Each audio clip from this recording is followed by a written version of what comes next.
right, so we can get started now. Welcome to the third TeenWork webinar, What Happens When and After You Apply to a Job. Thank you for joining us today. So on this slide, you can see today's presenters. My name is Ryan, and I am a job coach at the TeenWork office in Victoria. I'm joined today by Shania, who is also a job coach at the TeenWork office in Victoria, and Taylor, who is the team lead of the TeenWork program in Victoria, or Vancouver, sorry. So for a few housekeeping things, if you have any questions, you can type them into the Q&A chat box, which is found at the bottom of the screen. We will have time to answer your questions at the end of the webinar, so feel free to ask questions at any time while we're presenting.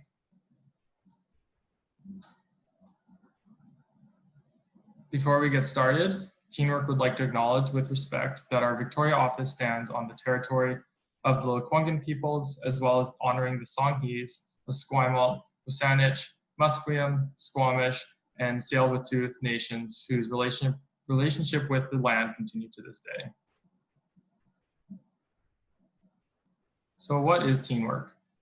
We've talked about the TeenWork program in our previous two webinars, but if this is the first webinar that you've been able to attend, I'm just going to provide a quick explanation of what it is.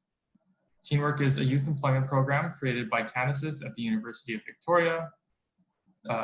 TeenWork's youth employment program is created by Canasys to help youth with disabilities and mental health challenges and help them find and retain meaningful part-time work while attending high school.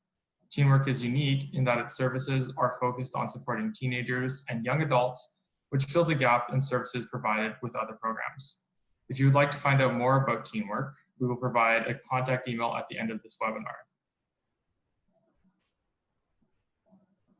So before I start today's webinar, I'm just going to quickly go over what we discussed in the first two webinars.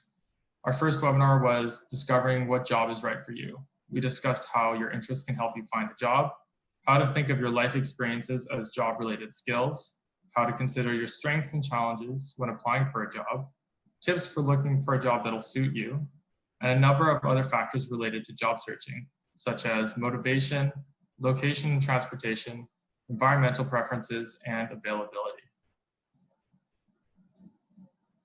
Our second webinar topic was on what you need to get a job. We discussed what resumes and cover letters are, how to make them. We also discussed the importance of hygiene, physical appearance, and attitude while handing out resumes, and we briefly went over the steps involved with applying for a job. So before we start, let's just do a quick poll. I want to know who was able to attend either one of the previous two webinars or both of them.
All right, so it seems like a lot of you were able to attend both webinars. Some of you attended one, and for some of you, this is your first time, so welcome.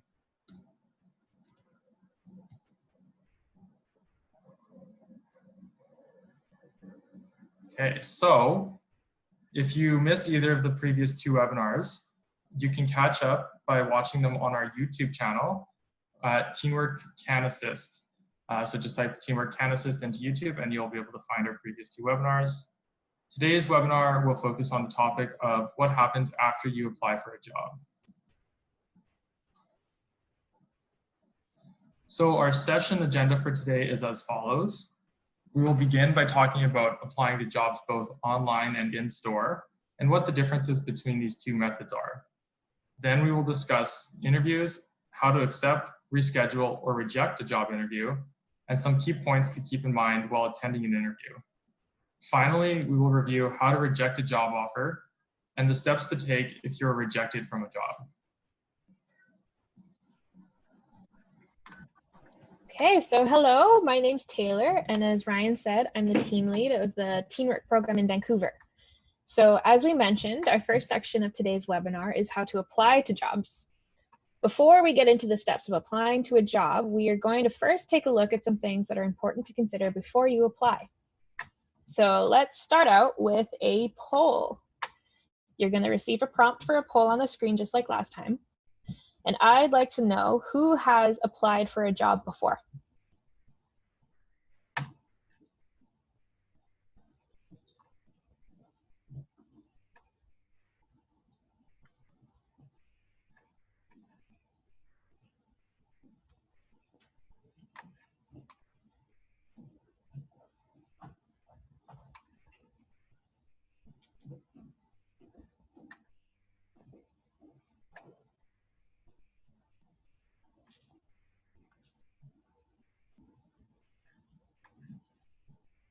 Awesome. So it looks like a lot of you, most of you have applied for a job before. So we're going to go through some things and you can kind of keep an eye and see if you've done any of these steps before you've applied.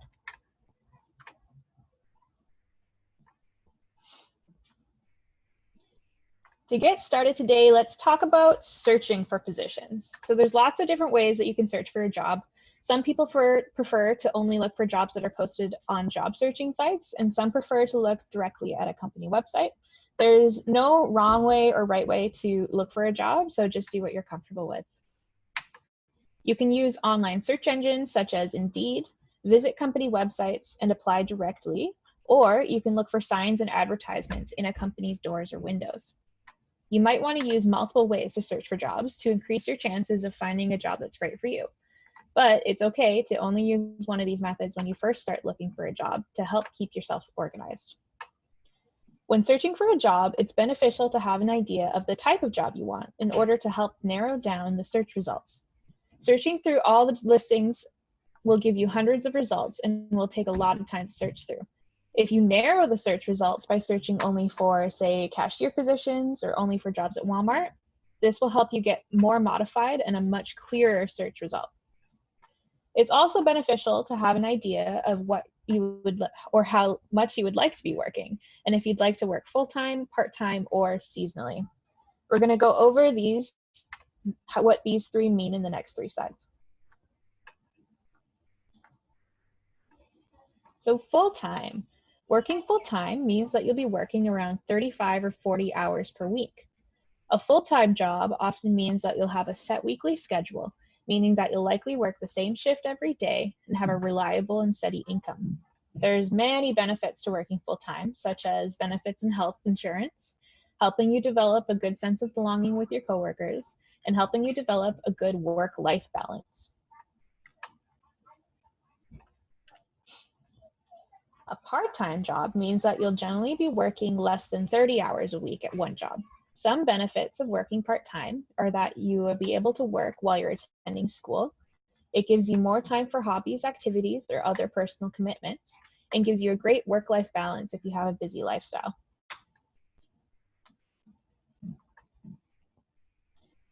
Seasonal work means that you'll only be working seasonally. For example, businesses hire a lot of people in the spring for planting season, in the summer for fruit picking, and around the holidays. These seasons are really busy and require lots of extra hands to help and make sure all the work gets done.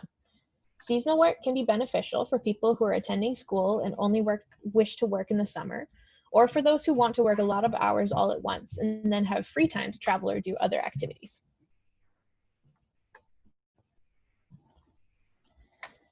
Next, let's talk about researching the business. Researching the business that you're considering to apply for can help give you a lot of information about them. Doing some quick research can give you an idea of the company's values and beliefs if they're part of any community organizations or give back programs, and reviews from customers and past employees. Your research results will give you a good understanding of what a business is about and if they seem like a place that you really want to work at. Researching a store can also give you some extra information about the company, which can be useful in an interview. It's pretty common for an employer to ask if you know any information about the company in your interview. Now let's talk about how to apply. There are quite a few things to consider when applying for a job, and many ways to apply to a job. In the next few slides, we'll be covering all of these points in more detail. Getting ready to apply, the application form, the differences in applying in person versus online, what time of day to apply, the location of the store and how far you'll need to travel to work, who to ask for when you call or enter the store, and a simple script to remember to help ease any nervous feelings, preparing to ask and answer some simple questions when applying, accommodation needs, and finally, following up after applying. Now let's talk about getting ready to apply. Are your cover letter and resume up to date? It's a good idea to check and make sure that your listed skills and experience are relevant to the position you're applying to, as this can help draw attention to your resume. Include a few sentences on your cover letter about the company you're applying for, and tell them why you'd be a good fit for their company. This is a good opportunity to explain in more detail about skills you feel would help you succeed in the job, or any relevant experience in the past that would showcase these skills in action. Make sure all the information on your resume and cover letter is accurate. It's important to be honest in an interview, as employers can fact check through the references you provide. For more information on resumes and cover letters, check out part 2 of this webinar series, which is available on our YouTube channel, as Ryan mentioned earlier.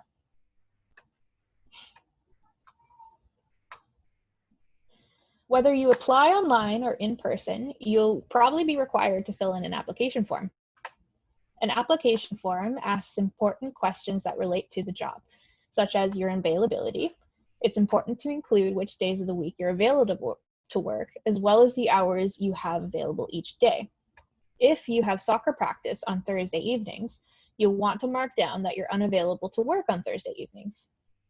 Do you want to work part-time, or do you want to work a full-time job? Your contact information. This is so employers can get in contact with you to potentially schedule an interview or to ask any further questions they may have. Your past work experience. This is the most important aspect of a job application that employers look at. If you have not had a job in the past, then some past work experience that you could put on there include babysitting or volunteer work. And references. These are people who you've worked with or people that you know well. The employer may contact these people to ask them questions about yourself and your suitability for the job. So now that we have our resume and cover letter ready and we've filled in the application form, let's take a look at how we'll apply for a job in store. Before entering a store, you should make sure that you have a checklist of what you need. Here are some important factors to consider. Does this store accept resumes in person? Some stores will only take resumes in person, and some will only accept them online. You should have found this information out in the researching the business step that we covered earlier. Keep your resume, cover letter, and application in a folder to keep the papers flat, clean, and organized. If you're applying to multiple stores in one day, such as handing out resumes at multiple stores in a mall, only bring one resume and cover letter into the store with you. Bringing only one copy shows that you're focused on one application at the time and shows that you're interested in this position. When I started applying for my first job, I applied to multiple stores in the mall, and I made the mistake of not having my resume and cover letter ready before entering each store when I was shuffling through papers while the store managers watched me. It looked really unprofessional. I should have taken the cover letter and resume out and had it ready before entering each store. Needless to say, I did not get a job in the mall ever. Next, we need to be aware of the time of day. For example, if you're applying for a restaurant or fast food place, it would be a good idea not to apply during lunch or dinner time when the restaurant is really busy. It's best to enter a workplace when they're not busy, as this will make it more likely that a manager will have time to speak with you. Dress appropriately. This may be the first time that you meet a manager in the store, and first impressions are very important. You want to look your best and come across professional. Be kind and professional to all employees you talk to, as it's very likely that the manager will ask any employee that you talk to what their impression of you was. And lastly, be ready to answer some questions on the spot. When handing out resumes in person, it's very common that the manager will ask you some basic questions.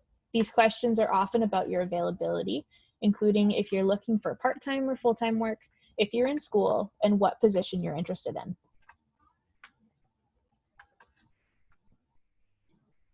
Applying to stores online follows the same steps as applying in person, with the only difference being that you can apply for jobs in the comfort of your home. There are many benefits to applying online versus in person. It can be a lot more efficient, and you'll be able to apply to more than one store in a short period of time. While there are many benefits to applying online, there are also some disadvantages. Applying online means that you won't have a chance to leave a first impression with a manager, and it's harder to ask any clarifying questions. Some other things to consider are applying during the daytime. It's best to apply when employers are on shift and actively looking at applications. Complete the application all at once, as employers can see if the application is half finished or not. Be honest with all your answers. Employees will ask you questions based on information you put in your application form.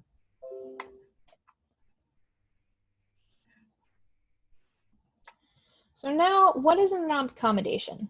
An accommodation is anything that will help you be successful at work. This could be working with a coworker to complete tasks, taking extra breaks to check blood sugar levels, not working on Sundays so you can go to church, or ramps and other assistive technology, just to name a few. One accommodation that we've made for a TeenWork participant in the past is the grocery clerk checklist that you see there. This is a checklist that easily breaks down all the daily tasks and organizes them in a way that's neat and easy to understand.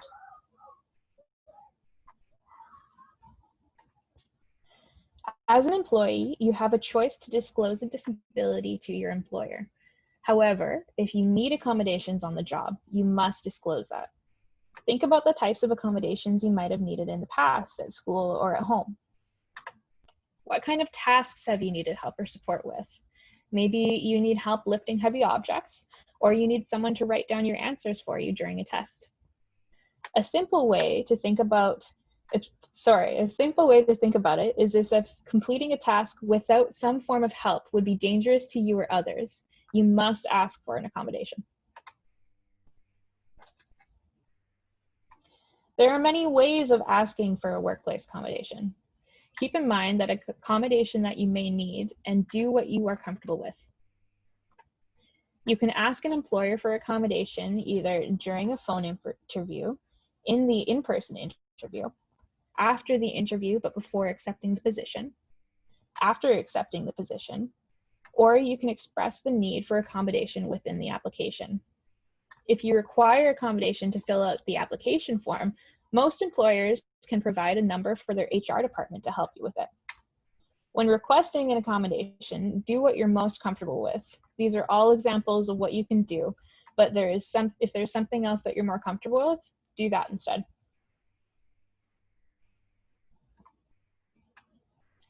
So now what? You might be wondering what to do after you've finished applying to a store. It's recommended that you call a store a week after applying if you've not heard back from them yet. It's useful to have a simple script ready, such as, "Hello, my name is Taylor, and I applied to the grocery clerk position last week. I'm wondering when I'll hear back about my application." Be kind and polite on the phone, just as you would if you were going into the store and talking to the manager in person, and be prepared to answer some on-the-spot interview questions. Speaking of interview questions, now Shania will teach us all about job interviews.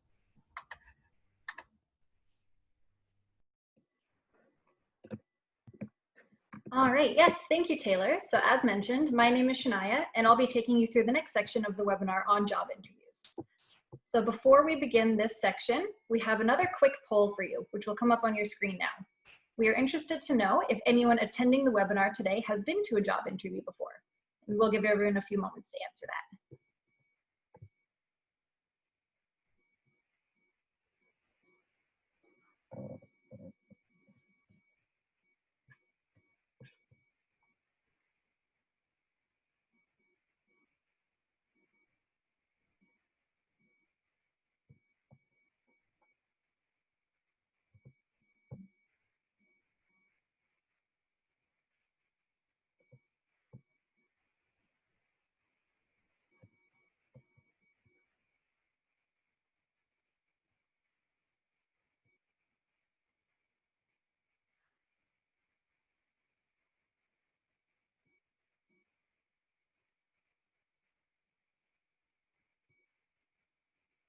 All right, so it looks like quite a fair bit of you have been to a job interview before, so 54% of you have.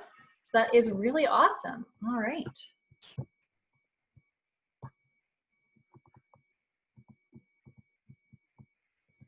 So first, let's take a look at how to accept a job interview. If you get a call or an email where a business is offering you a job interview, then congratulations, this is super exciting. During all of this excitement though, make sure you take a moment to write down the important details of your upcoming interview, such as the time, the location, who will be interviewing you, and confirm the position you are interviewing for if this is applicable. This is an important step to make sure you have all the details of your interview and are fully prepared for your interview.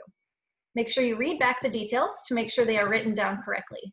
And then at the end of the call, take a moment to thank the person on the phone for calling you and offering you an interview and say that you look forward to the process. Rescheduling an interview. So what happens if you're not available for the scheduled interview time or if something comes up? Don't worry, these things happen. Stay calm and follow these few steps. So if an employer calls you to set up an interview, but the interview time that they offer does not work for you, work with the employer to pick a new time. Ask the interviewer what other times they have available or offer a new interview time that works for you. If they're offering you an interview, chances are that they will be willing to work with you to find an interview time that works for both of your schedules.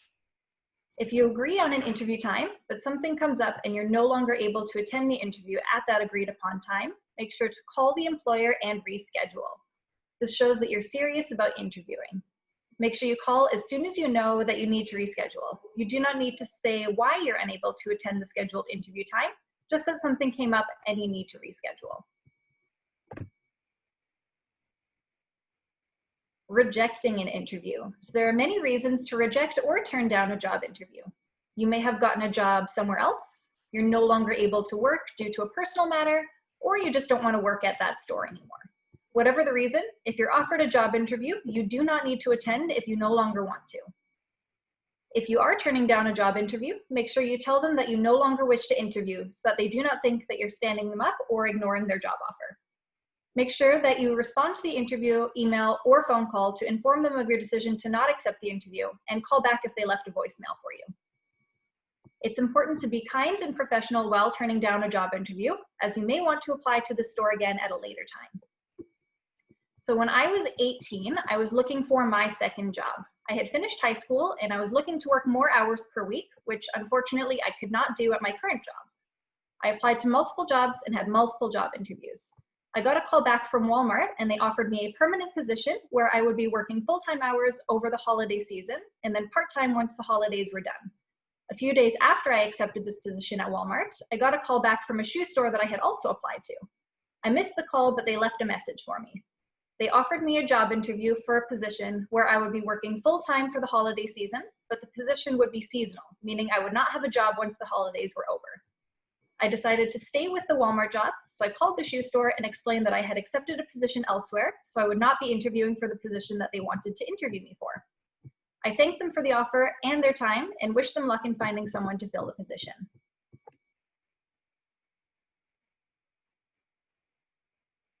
Next, let's take a look at some common interview questions. So on the screen, you'll see some examples of these common interview questions. Let's take a look at each one and review what the interviewer is asking for and some examples of what you could say. So the first interview question we're going to look at is, tell me about your greatest strength. So with this question, the interviewer is trying to get an insight as to what skills you excel in that make you qualified for the job. Make sure to pick a skill that is applicable to the job and is something that you excel at. Some examples could be problem solving, customer service, or organization, and elaborate as to how this is a strength of yours. The next question is, what is your biggest challenge? So with this question, the interviewer is looking to hear about something that you're currently not the best at, but they also want to hear how you're currently working on getting better at it. An example of this could be that you're maybe not the best at time management, but you're working on this by making to-do lists and setting alarms throughout the day to make sure you finish all your daily tasks on time. Another very popular question is, tell me about yourself. With this question, take a moment to talk about yourself. Reintroduce yourself, say what grade you are in and what school you go to if you're in school. Talk about some of your interests and how they relate to the job that you're applying for, and mention some of your goals. Some examples of a goal you were working towards could be maybe graduating high school and then going to college or university, or pursuing a position in management once you are finished school. Do your best to keep your answer to this question under 2 minutes so as not to overwhelm your interviewer with too much information. Another common question is, why do you want to work here? Earlier in the webinar, Taylor mentioned about researching the store before you apply. This is where that research you did will come in handy. The interviewer is looking to hear what you know about the business and how your interests would make you a good fit for the store. Take a moment and talk about what you like about the business and why you would be a good fit. You could talk about how you do all your shopping at this store and the employees are always happy and helpful, or how you have heard that the store is a great place to work. Another common question is, how would you handle an angry customer? Or how do you deal with stressful situations? With this question, the interviewer is looking to hear how you cope with stressful situations. With this question, you may be tempted to say that you would go get the manager to speak with the angry customer, but the interviewer is looking to hear what you would do before you call a manager. So you can use an example of how you have handled an angry person or a situation in the past, or you can talk about the steps of what you would do if you haven't before. You'll want to acknowledge the customer's feelings, find out what the issue is, and see what you can do to make the situation better. If these steps do not make the situation better, then you may want to call a manager.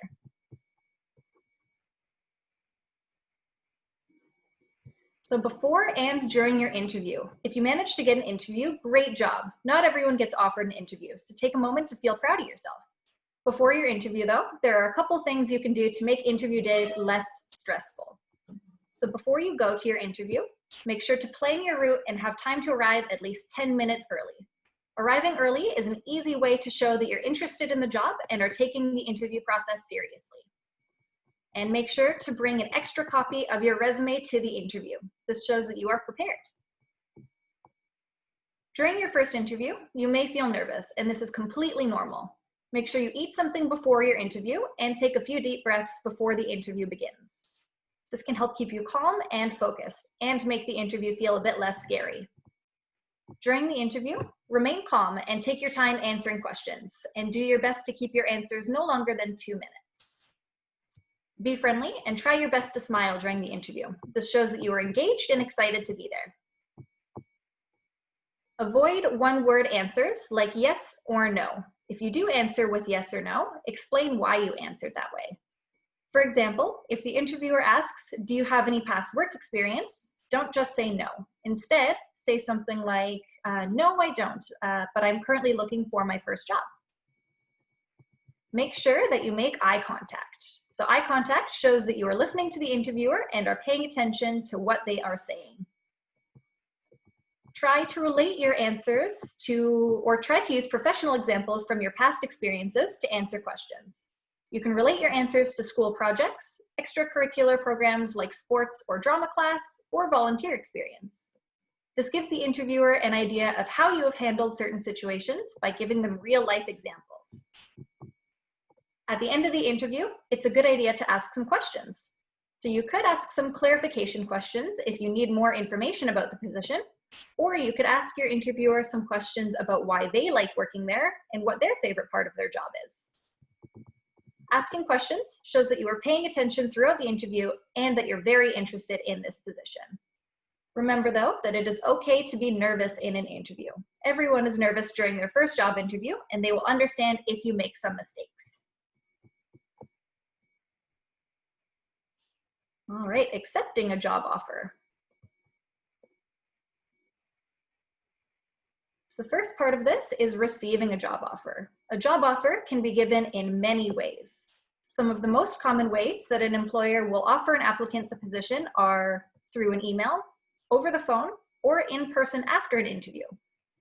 An important thing to note is that if you are still unsure if you want to accept the job, or you may be waiting on a response from another job you would prefer, it is more than okay to ask the employer for time to think about the offer. This will also be a good time to ask some quick questions about how much you will be making, also known as your hourly wage, when they would like you to start, and which department you will be working in. Asking these additional questions may help you make your decision about accepting or turning down the job offer.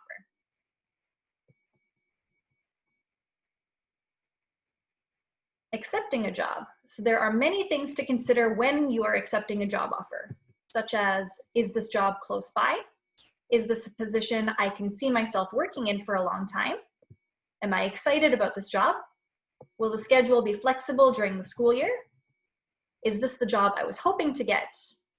And are they offering me the position I was hoping for? Receiving a job offer is a very exciting time.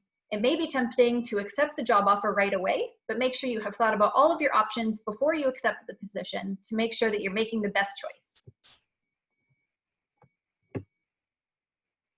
Some additional things, or some more things you may want to consider are how much you will be paid. This is often called your wage and is an important part of your job. Is this a fair wage compared to similar jobs offered by other businesses? Does this work for your lifestyle? The schedule. Do the proposed hours of work fit in your schedule? Will you still have time to focus on other areas of your life, such as school, hobbies, or other personal commitments? When will you start? It's important to confirm any and all start dates. Will you be provided with a uniform, or do you have a dress code to follow? Any required uniform items will be provided by the employer, but it's good to confirm any additional requirements, such as what type of shoes you need to wear, like black runners or steel-toed boots, or what type of pants you're allowed to wear, such as jeans or dress pants. If you're unaware of any of these aspects, ask about them before accepting the position. All right, congratulations, you have accepted a job offer. This is a really exciting step in your professional career. This is an amazing accomplishment. After you have accepted the job offer, you'll be a little overwhelmed with a lot of things to fill out, such as these forms here. So the BC tax forms. These forms can be a bit confusing, but your parents, your job coach, or your new employer will be able to help you fill them in properly. Any personal and emergency contact information so that your new employer can contact you and knows who to contact in case of an emergency. Availability forms to outline when you are available to work. Keep in mind that you can change your availability at any time, as your availability in the summer will most likely be different than during the school year. And any other additional forms depending on the company. So be prepared with additional information, such as bringing in your SIN numbers, which is your social insurance number, and any other identification that you may need. All right, let's take a look at training. So your first few days in a new job will be training shifts. Training shifts are a great way for you to get familiar with the store and with your new job, so make sure you pay attention. These shifts will cover lots of information, such as a tour of the store and introductions to your coworkers. During this tour, you will see the main areas that you will be working in, as well as meeting the other people and managers in your department. Your job duties and responsibilities of your position. Training shifts will cover the key details of what you will be doing in your workday. For example, if your new job is in a grocery store, some of your daily tasks may include shelf stocking, cleaning, and pulling expired products. The store's health and safety policies and other key information about what to do in case of an emergency, and where your store's muster point is. And a muster point is where all the people working that day will meet outside of the store in case the store needs to be evacuated for any reason.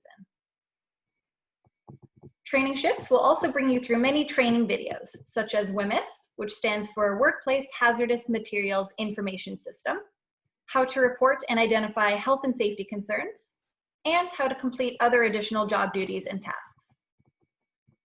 Also, hands-on training. This is where you will start to do your daily tasks and get some hands-on experience.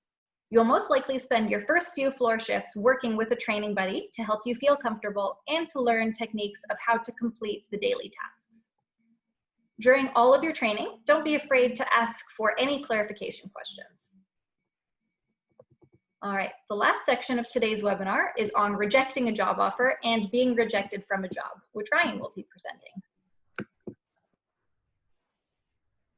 Great. Thank you, Shania. So we're almost done with today's webinar. We have a few more slides, and then, like I said earlier, we're going to have some time at the end to answer any questions you may have come up with. So the last section of this webinar will discuss how to handle rejection from a job and how to turn down job offers. So looking for a job can be a challenging process. You might not get every job you apply for, and you might not even hear back from some employers after you apply. It's important not to take rejection too seriously or personally, as it's part of the job search process. When I applied for my first job, I really wanted to work at a bike shop. I was able to receive an interview, but after my interview, I never heard back from the manager, and it was really discouraging. When I reflect back on my experience, I know that I was not suitable for that job.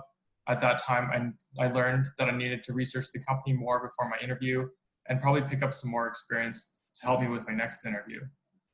But because of being rejected, I was able to get a job as a bike coach later that year just because I tried to stay motivated. So being rejected or not getting the job can be discouraging, but remember that we won't get every single opportunity that comes our way. Just take a breath and keep trying. Something better will come along. Keep in mind that getting an interview is a huge achievement and is a great experience no matter what. So for that reason alone, you should be proud of yourself. So when you're responding to a manager after an interview, a store may call or email you to inform you that you didn't get the position, and it's important to try to keep a level head even though you might be a little bit upset. Try and be professional with your response, as you may be able to reapply to this position at a later date. Additionally, some employers will keep your information on file if they need someone else for the position in the future, and they may want to contact you again. It's also important to be kind and professional to help develop a professional reputation. And it's always good to ask for feedback on your interview to help you on future interviews. This is a simple way to find out what you did well and what you may need to work on.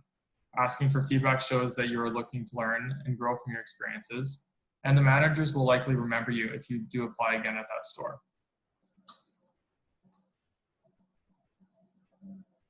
So rejecting a job offer. Sometimes you may need to reject a job offer, and there are many reasons why you may decide to reject this offer. One could be that you found a job somewhere else, good for you, or the schedule doesn't work for you. You might not be interested in the position anymore, or you're no longer able to work because of another commitment such as school or a hobby. So again, just be polite, thank them for their time, and respectfully decline the position. You may choose to tell them why, but you don't have to. Again, just be professional with how you decline the job offer. Okay, so we're gonna do one more poll. After attending this webinar series, do you feel more prepared to find a job?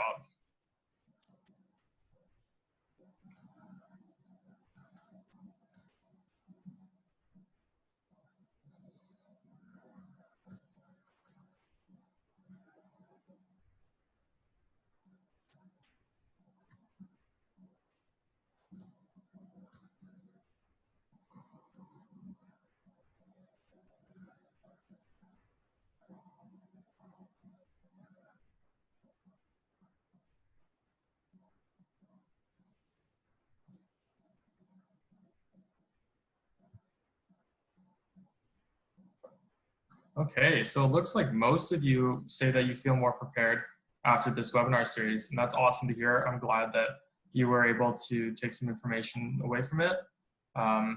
If you want more information, we will provide some more information about TeenWork, and you can email us with any questions, and we'll also have a question period now where we might be able to help you out a little bit more.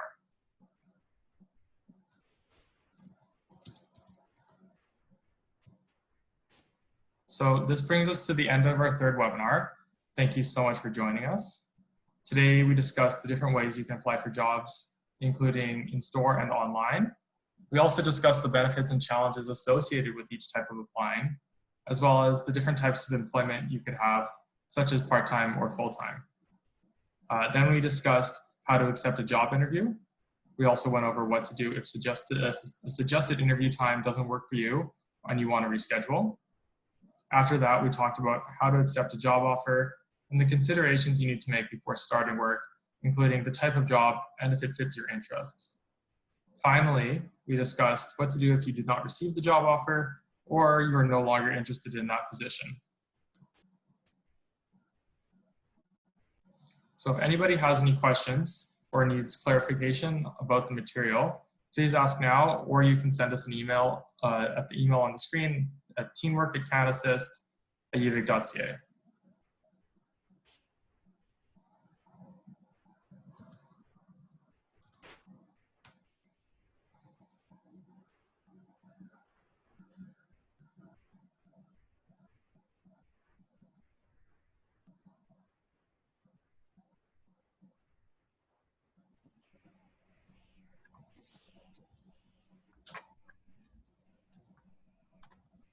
Okay, so the first question is, how much should I know about a company before I'm interviewing at? That's a great question. Like we discussed earlier, it's really important to make sure that you do a little bit of research about the company just so you know what you're getting into. It's nice to know about the history about the company, so where they're from, if they're a Canadian company, but also looking at what type of jobs they have available. Because sometimes when you go into an interview, you don't know what position you're applying for. So it's good to look at what they do. So if it's a stocking position or if you're going to be doing something like a cashier position, looking into that sort of stuff as well.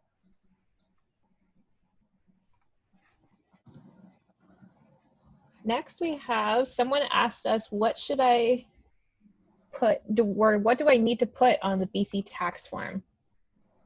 So let's do this one. So on the BC tax form, it's called the British Columbia Personal Tax Credit Return. And that's where you're going to put the amount of money that you have been making thus far. So there's a basic personal amount that everybody has. There's an age amount. So whether you're 65 and older, and I don't think that applies to any of our watchers right now. There's also places where you can put tax credit for if you're in school, if you receive disability, and all sorts of things. So this is definitely something that you're going to want to go over either with a parent, a job coach, or your employer. All right, someone else is asking, should I bring my direct deposit information to an interview? This is a great question. You do not need to bring your direct deposit information to an interview. You only need to bring in this information if you are offered a job and accept the position.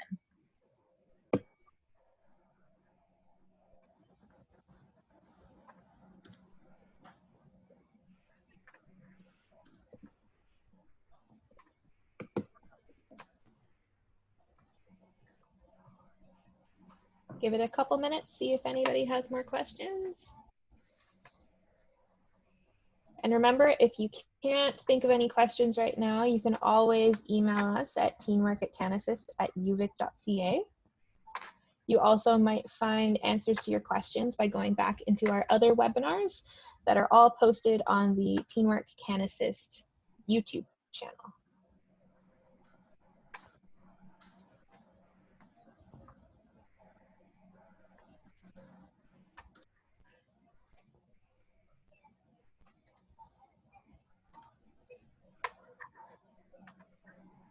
All right, so it looks like that might be all of our questions today.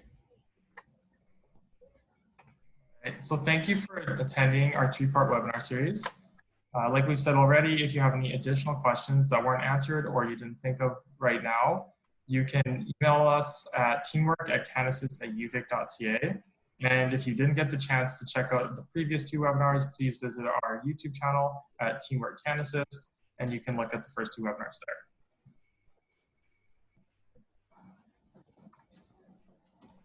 So thank you for joining us, and I hope everybody has a lovely day.